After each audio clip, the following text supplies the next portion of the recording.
I'm Emilie Lunt, and I believe with my whole heart and soul that our homes are places where we can seek and love the truth, celebrate beauty, and learn good things every single day. That's why I'm educating my kids at home, and I know you can do it too. Welcome to Heart and Soul Homeschool. Well, I'm really confident that you're going to love hearing from my guest today. He's a veteran of the movie making industry and so much more. Garritt Hampton, thanks for being here today. Thank you for having me. It's a real pleasure. Well, could you just tell our listeners to start off just a little bit about who you are and what you do? Yeah, sure. Well, first of all, I'm a follower of Christ, and I'm a husband, and I'm a dad. I have my beautiful wife, Yvette. We get to minister together. And for the past 7 years, we've served homeschooling families in a ministry called Schoolhouse Rocked. And we had the great pleasure of traveling the country together as a family. And we made a documentary called Schoolhouse Rocked, the Homeschool Revolution. And ever since, God has put us on this mission to build up and encourage homeschool families and really use that as an opportunity for evangelism. Yeah, it's amazing. And you guys, your ministry has affected our lives and our homeschool greatly. And so I'm really thrilled to be able to tell people about it today. So let's talk about Schoolhouse Rocked first and foremost. So that came out in the fall of 2021, correct? It did, after 5 long years of production. Yeah. It was a great experience. It took us actually 3 years to film the movie. And then anyone who's ever looked into movie making understands it's an extraordinarily expensive undertaking.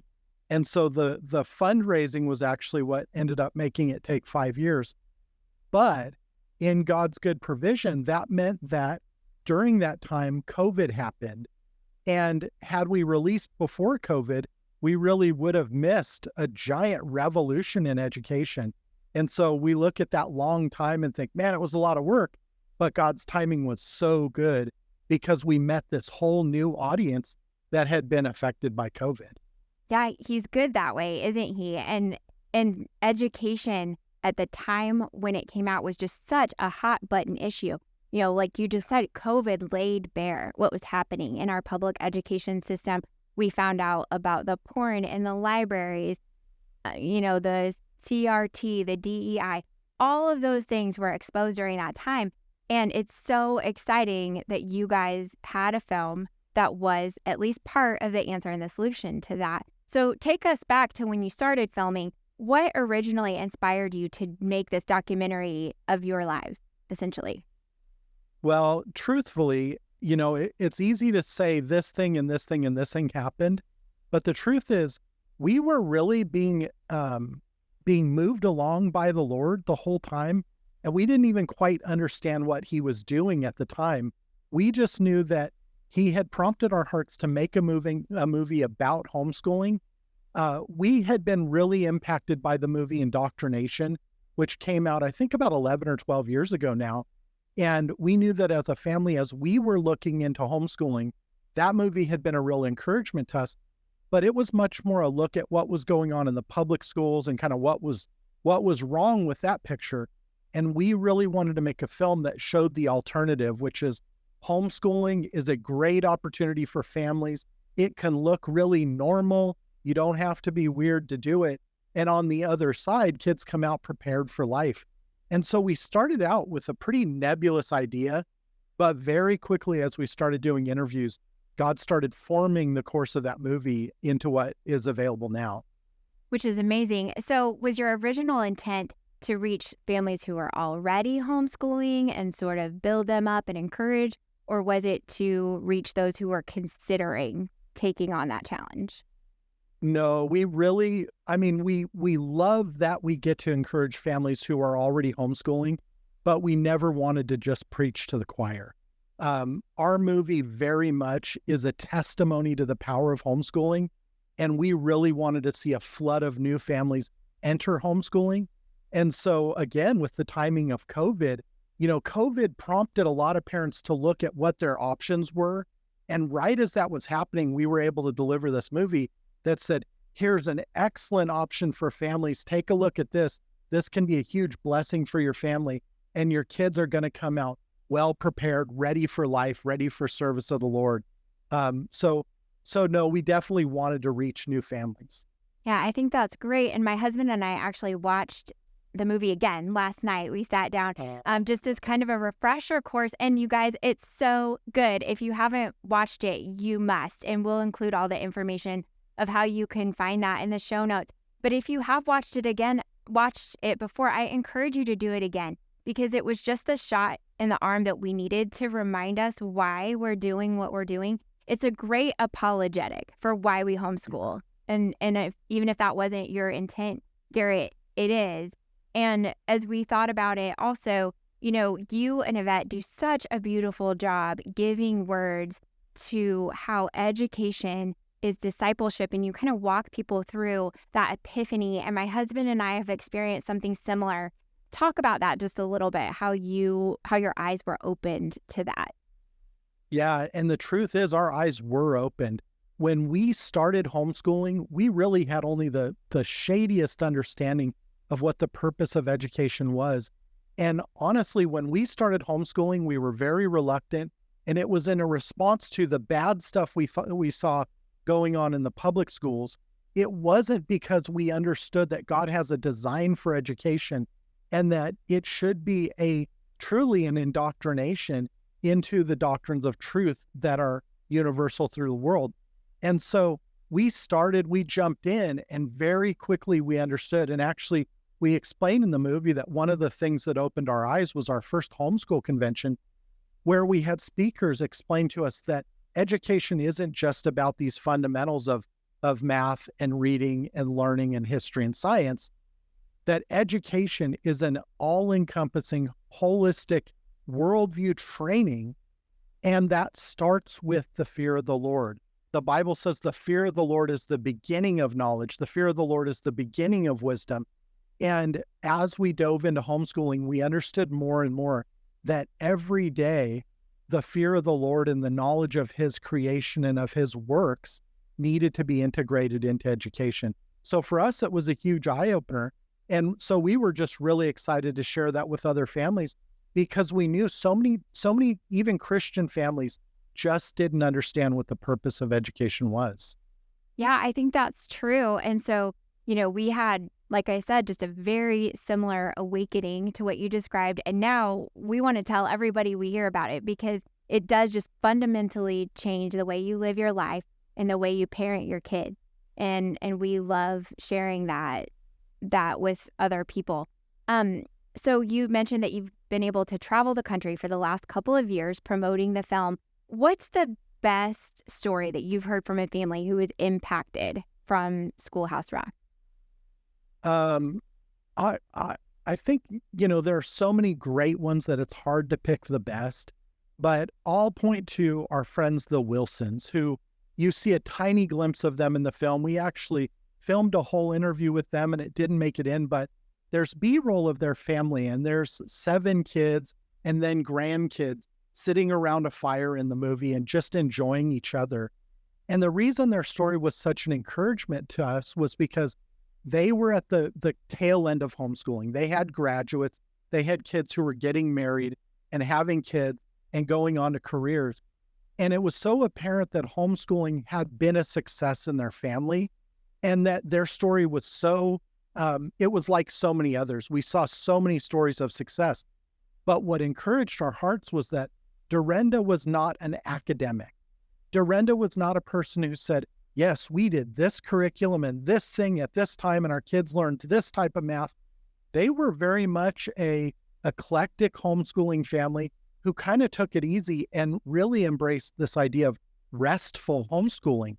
And yet on the other end, her kids were extraordinarily well prepared for the world. She has a son who's a computer scientist who had never written a paper in school and goes off to college and finds out, oh, wait, I'm a great writer. Mm-hmm. Well, what we understood was that happens naturally when you set up an environment that's healthy for the family, where learning is just a lifestyle, where you're reading with your kids. And how you get there isn't as important as the fact that you're just doing it as a family and doing it in a way that suits you. So that one was a huge encouragement to us. Yeah, it's really encouraging because our kids are littler. They're 4 and 7 right now. So we've got a long road ahead of us. And it's encouraging always for us to see people who have lived this life so faithfully and who are getting to experience the fruit of it, those things that are kind of hard to envision when you're, just learning to read, the long game. But seeing that it really does work if we just trust and follow the Lord's leading as we make these decisions for our kids. So it's been about 2.5 years since the film came out. Our culture is changing so fast. And I'm curious to know, is there anything that is an issue now that maybe wasn't when you were putting the film together that you would cover now? Yeah. Yes, definitely. And it's not so much that I feel like we did it wrong. It's just that in these short years, so much has changed. It's coming at us fast. It's coming at us fast. And I'm going to say something that a lot of parents might be shocked by.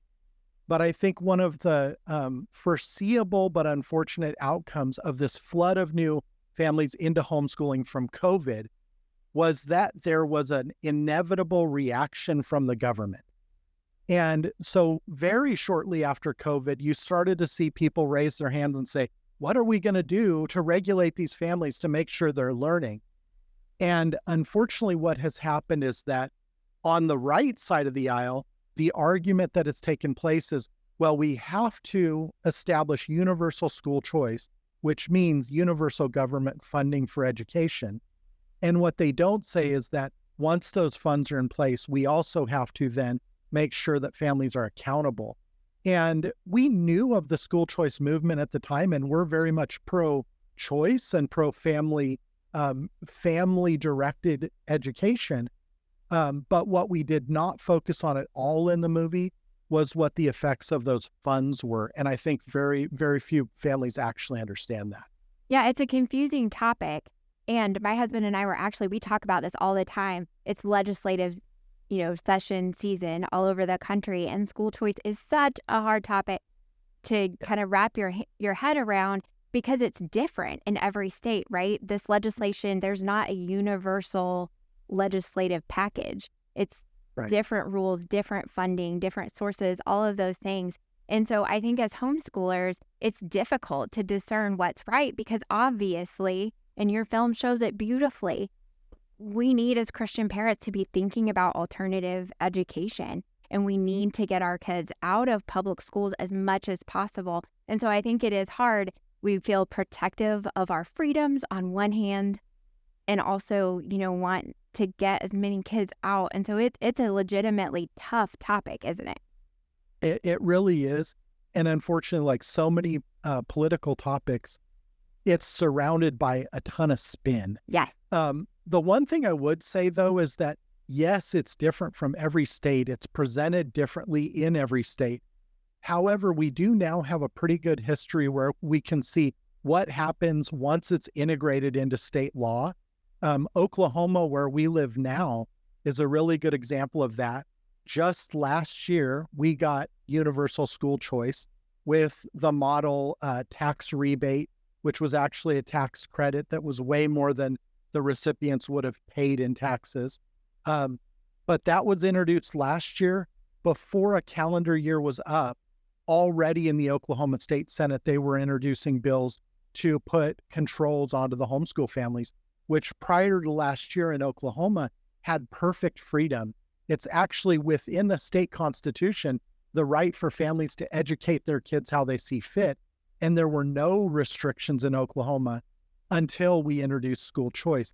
So that's one side of the coin. But the other thing to understand, and this is really important, is that while it's different from state to state, there is a model that is being implemented, and the people pushing that model are very much in the realm of globalist elites. The UNESCO model for education is actually being pushed, and some of the people at the forefront of that movement are essentially UN shills, not to be vulgar, but that's really what's going on. So yes, it's an extraordinarily complicated issue, but it's one that I think is critical currently to the state of home education and ultimately to all of private education. Yeah, it's interesting for sure, and will require a great deal of discernment on all of our parts as we move forward. And I think just willingness to have the discussion. Let's switch gears to your lovely wife, Yvette, if we can briefly. And I want to talk about the Schoolhouse Rocked podcast for just a minute here, because that is a wonderful resource to me.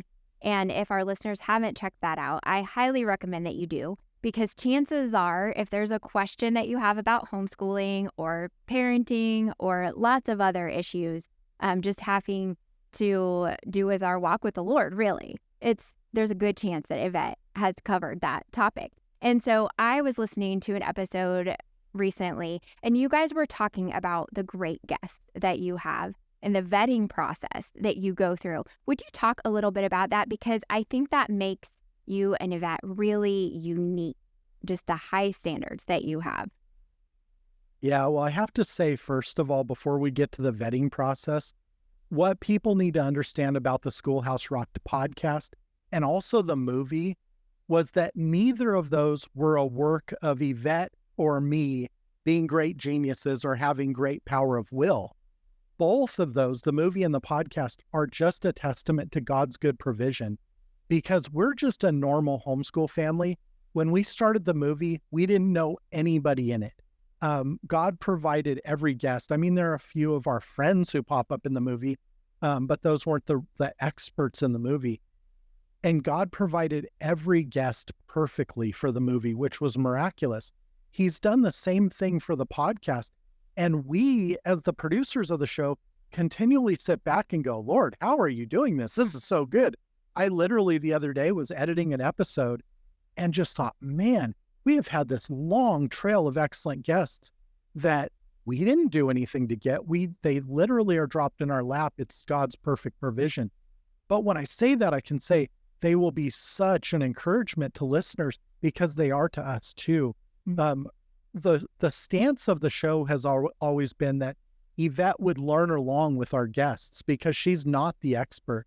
And so we have been blessed by great guests. And then one of the things we learned early on was, even though we get presented great guests, not everybody is a fit for the show.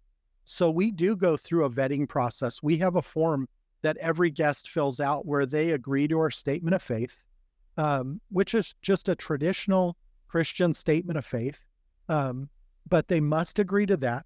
They also must be homeschool people. They either need to be a homeschool family or they need to be pro homeschooling and working that in that direction. Because it's just hard for people who aren't in that world to understand how they think. So yeah, we're coming up now on like 775 episodes, I think, of that show over the course now of 7 seasons. And it has been a huge blessing with such great content.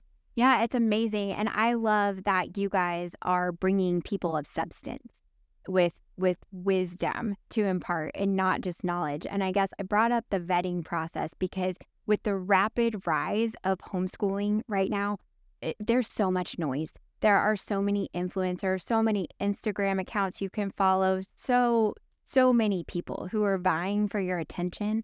And I think that we are realizing quickly that just because someone homeschools, and even if they are Christian homeschoolers, that they don't necessarily share our family's motivation, our family's heart in that. And so I think I just use you guys as an example for our listeners to apply that wisdom as you choose who to listen to. Do you agree? Yeah, it's critical. It's funny. We had a recent guest on, actually this week as we record this, she's airing, and she's a brand new homeschooler. And we actually brought her on because we wanted to get her experiences as a new homeschooler. She had been impacted by the movie and decided to jump in and do that. But what we found with that show was that it was still always pointing back to the fact that education is discipleship.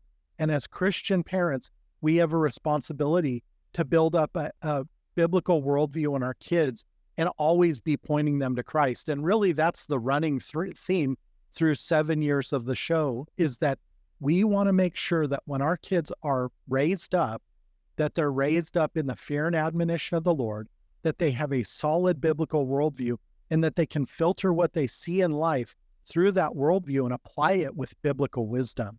And so we are very, very careful always to pick guests who will do that. Yeah, it's so important and so appreciated by us who are listeners. So let's switch gears again and let's talk about you, Garrett, if we can. Sure. So you are launching a new project this week, I believe. And so tell us about the Thinking Dad podcast. Yeah, the Thinking Dad podcast is a labor of love for me, and it's one that has taken well over a year to get to. I have had a heart for dads for a long time, and even while we were filming Schoolhouse Rocked, we were also at the same time filming what we thought would be footage for another film on dads and their role as the disciplers in their home and the priests in their home. And so this has just been an ongoing theme in our work, is that we really want to build up Christian families. And I specifically want to build up Christian dads to lead in their home. So after much wrestling with how we would make the time work and the budget work to get this together, we decided it was finally time to launch the Thinking Dad podcast. And what that is it's a show where, like the Schoolhouse Rocked podcast, we bring in godly experts in their fields to teach men how to think biblically about work and family and parenting and life and culture. And it is amazing. I've recorded all the interviews, so we're going to start releasing them this week. And I can tell you that the content is just excellent. And my privilege is I get to sit there and talk with these men and grow myself, because the truth is, I'm not a perfectly mature Christian dad. I'm a man who still needs to be growing. So I just love the opportunity to learn along with my audience and to share with them this important information. We've had some great guests so far, and the show will be seasonal.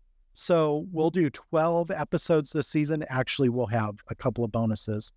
And then next year will be another season. Well, I'm excited. My husband is excited because there's not a lot in this space, really. And so just to be clear, this podcast is not for homeschool dads only. This is for all dads, right? Yes. And I will say it's for all dads, but it is a seriously Christian podcast. And because of that, you have to know that a few of our guests are going to push you really hard to homeschool your kids.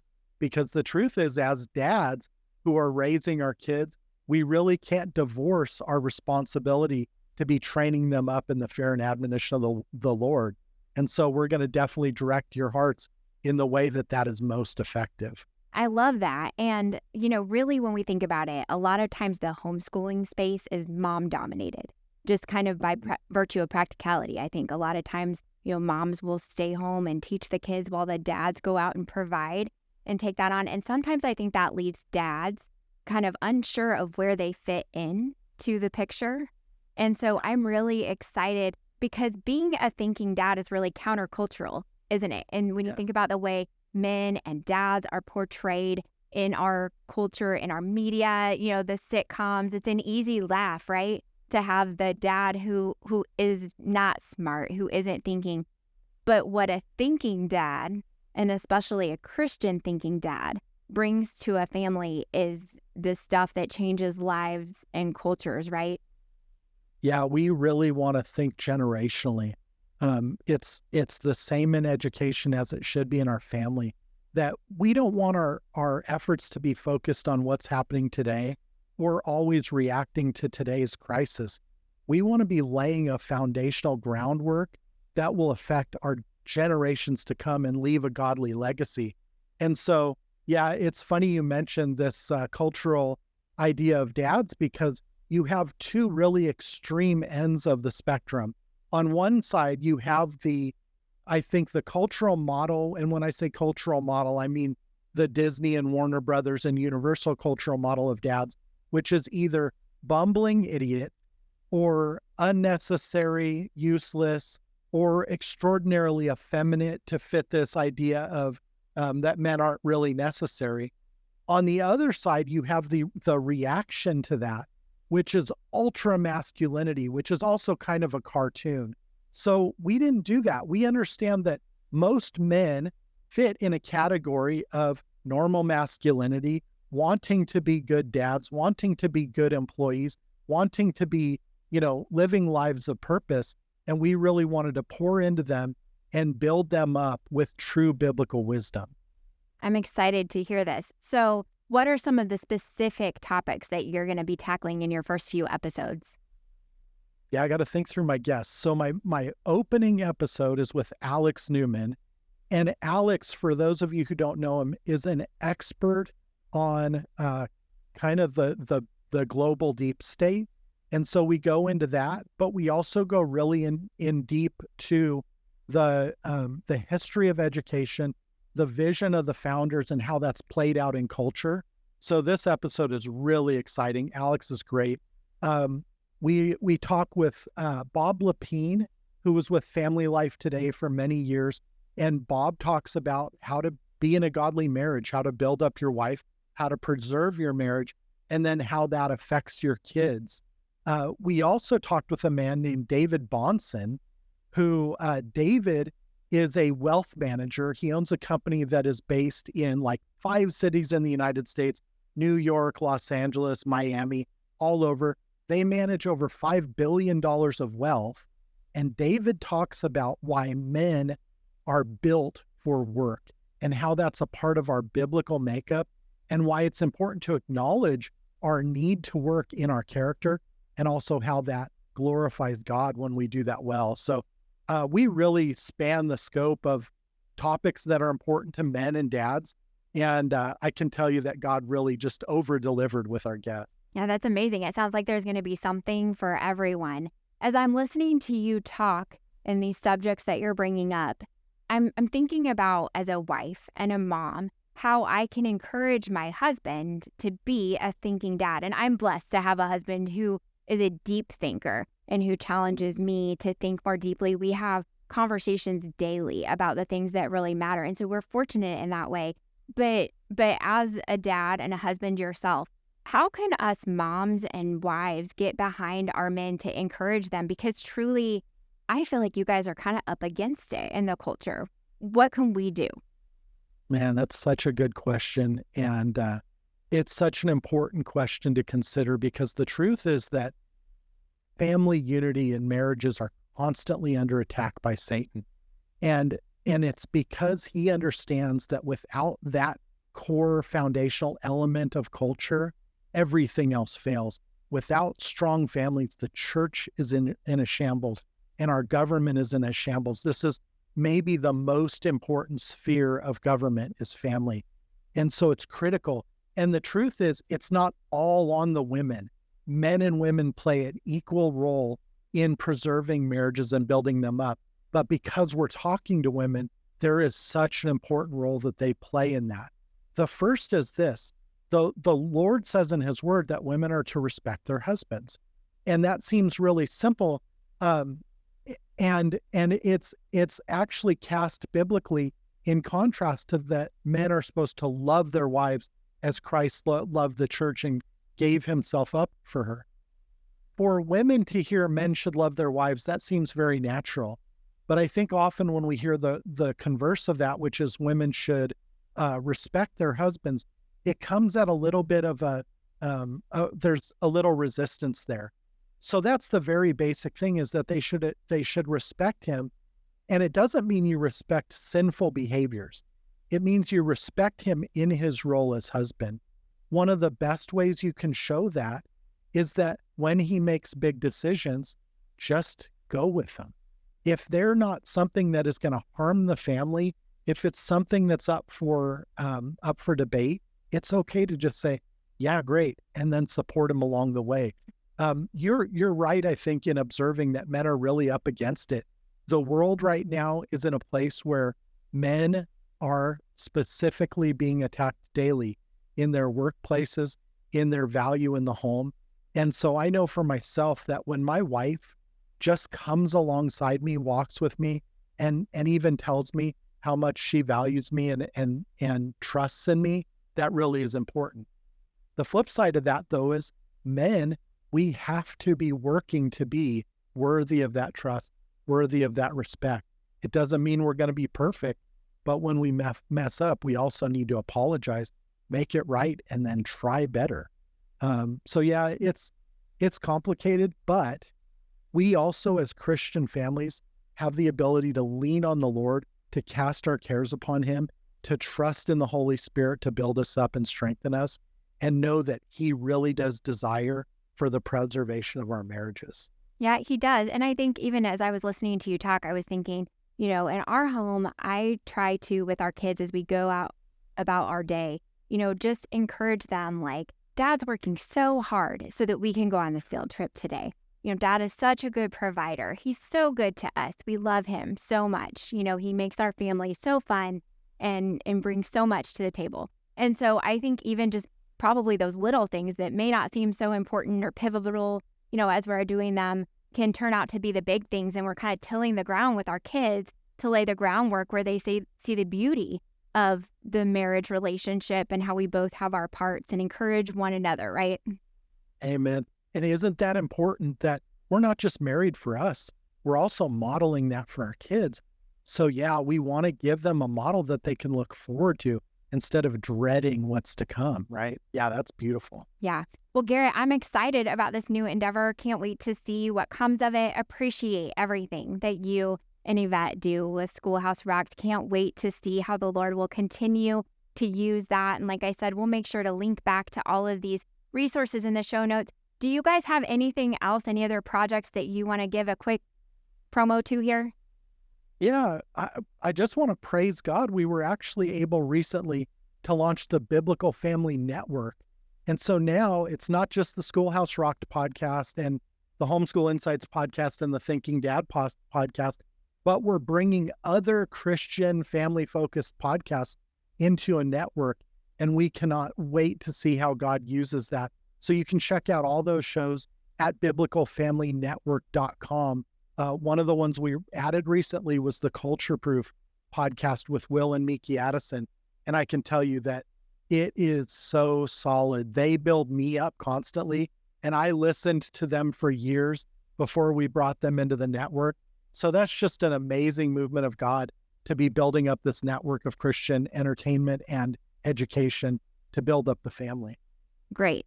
Well, we'll look forward to checking that out. And like I said, we'll make sure that all those links are available for everyone. Garrett, thank you for taking time to be with me today. And for everyone else, I hope you'll join me next week for the next episode of Heart and Soul Homeschool.